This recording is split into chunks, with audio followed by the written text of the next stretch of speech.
Hi hello friends, இன்றைக்கி அடை பாயசம் எப்படி டேஸ்டியாக சிம்பிளாக பண்ணுறதுன்றதை பார்ப்போம்.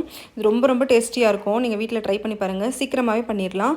ஃபஸ்ட்டு சுடு தண்ணியில் அடையை நமக்கு ரெடிமேடாக கடையிலே கிடைக்கும். அதை நல்லா கொதிக்க வச்சு 3 தண்ணியில் டேப் வாட்டரில் வாஷ் பண்ணி எடுத்து தனியாக வச்சுக்கோங்க.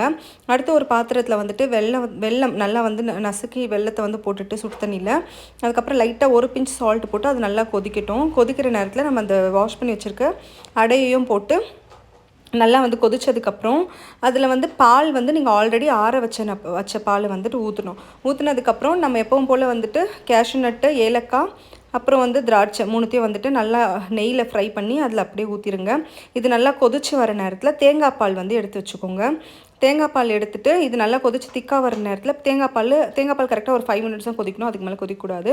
அதுக்கப்புறம் தேங்காய் பால் விட்டதுக்கப்புறம் ஒரு 5 மினிட்ஸ் கொதிக்க வச்சு இறக்கி நல்லா ஆறுனதுக்கப்புறம் சர்வ் பண்ணுங்கள். ரொம்பவே டேஸ்டியாக இருக்கும். குழந்தைங்களும்